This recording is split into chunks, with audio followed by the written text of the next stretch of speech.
Good morning, everyone. It's Tess, and today is tip 405. And I've been looking at some of the books I picked up at the Masterminds. This one was Secret Knock, and it's 3 Feet from Gold. And this is Sharon Lechter and Greg Reed. And Greg Reed was the one who put on the Secret Knock. But I'm going to kind of talk about a quote that I read, but it comes up in every single group that I've been involved in, every event that I've gone to, and it's a Zig Ziglar philosophy. And it's basically to get what you want, help enough other people get what they want first. And I thought I would mention that today because when I was thinking about it, I guess I want to clarify that this is very different. And again, this is the book, 3 Feet from Gold. And that it's Sharon Lechter and Greg Reed, who are both at Secret Knock.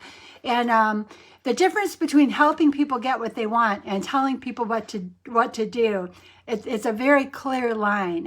It may not sound that way, but when you're telling someone what to do, you're not taking, well, hi, Julie, good to see you. If anyone else is on, hello, I just don't see your names. But people all have desires and things they want to do in life. And if we can identify ways that we can help people who are on a journey that they already know where they're headed, good morning, it's a beautiful gift to give them. And I was thinking about this when I was reading these books, and again, 3 Feet from Gold. It's very different when you're helping somebody, when they have something they're working on and you know a way that you can help them. Reaching out a hand to help them up is a beautiful gift, but it's very different than telling somebody what to do.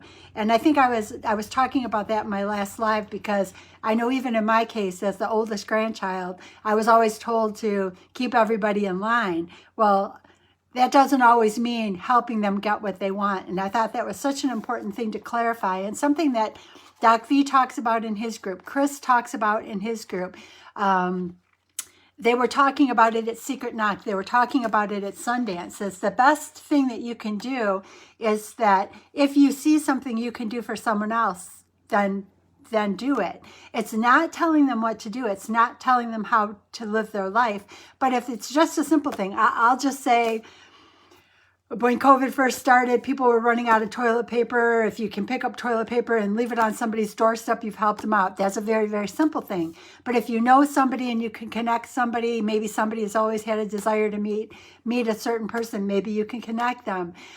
It's the things that you know somebody loves or something that somebody truly wants to do, that if you have an ability to help them, that's a gift that somebody would readily and greatly appreciate. But it's very different than saying you're living your life wrong.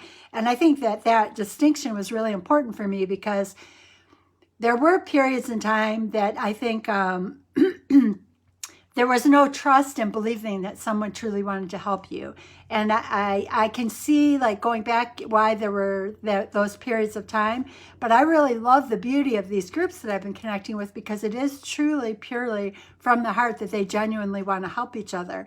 And I like life in that lane. I like trusting that people have the best of intentions. I know that there are some people that have not maybe evolved to that point, but seeing an opportunity to help someone, if that is down the path that they're headed, is a beautiful gift. In telling them what they should be doing, because they've got it all wrong, is what none of us ever want to do. And I just thought it was interesting, because I've heard this at multiple masterminds now that I've been to. I'm reading books and it's popping up, and I guess I didn't realize it went back to Zig Ziglar. And if you look at all of these, I'm a person that looks for patterns. I like to see, like, how do these patterns come together with this pattern, with this pattern.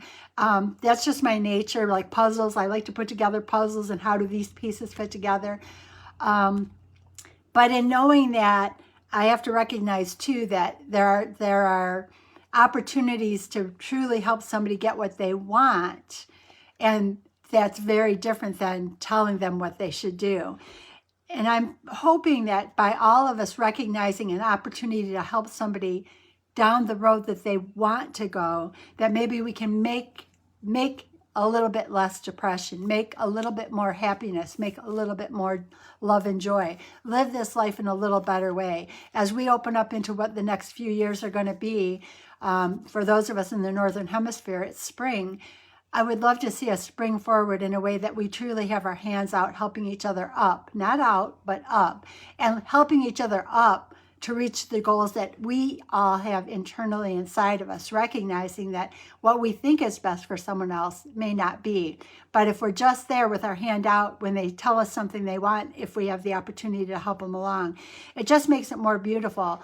I want to say that I was probably skeptical of all this when I first got involved in all these groups, but I have seen nothing but this from Doc V, from Chris Noggle, from Greg Reed, who was running Secret Knock, from all of these people that I've been connecting with in the past couple of years. That is truly, they find that their lives come together in a beautiful way by keeping that hand out for when you've decided where you want, and that's the difference, where you want to go, not where they think you should go. So I hope you find this helpful. I got to get back into the workday, but I just wanted to try to keep myself in this game and sharing. And I am working on a book for something that happened to me when I was at Sundance. But we'll keep together, and maybe each of us can have our hand out, and maybe there'll be just some small little thing that we can do for each other that will make somebody else's day more beautiful and make this world a little bit of a happier place. We've had the sad things for long enough now. If we can make it a little bit happier for each other, what a beautiful world this could continue to evolve into. So have a beautiful day. Thank you for being here. And remember, we don't want to tell somebody what to do, but if we have a chance to just give them a help or a little bit of encouragement, or maybe we know something that will help somebody, totally their decision. But if we share with each other in a way that we're not judging and we're not telling them what to do, maybe we can make the energy, the feelings, the happiness, the joy override any of the sadness and the depression in the world. So let's spring into this weekend and spring into spring in a beautiful way, helping each other with our hands out for hands up and creating a beautiful sunrise and a beautiful weekend. Thank you.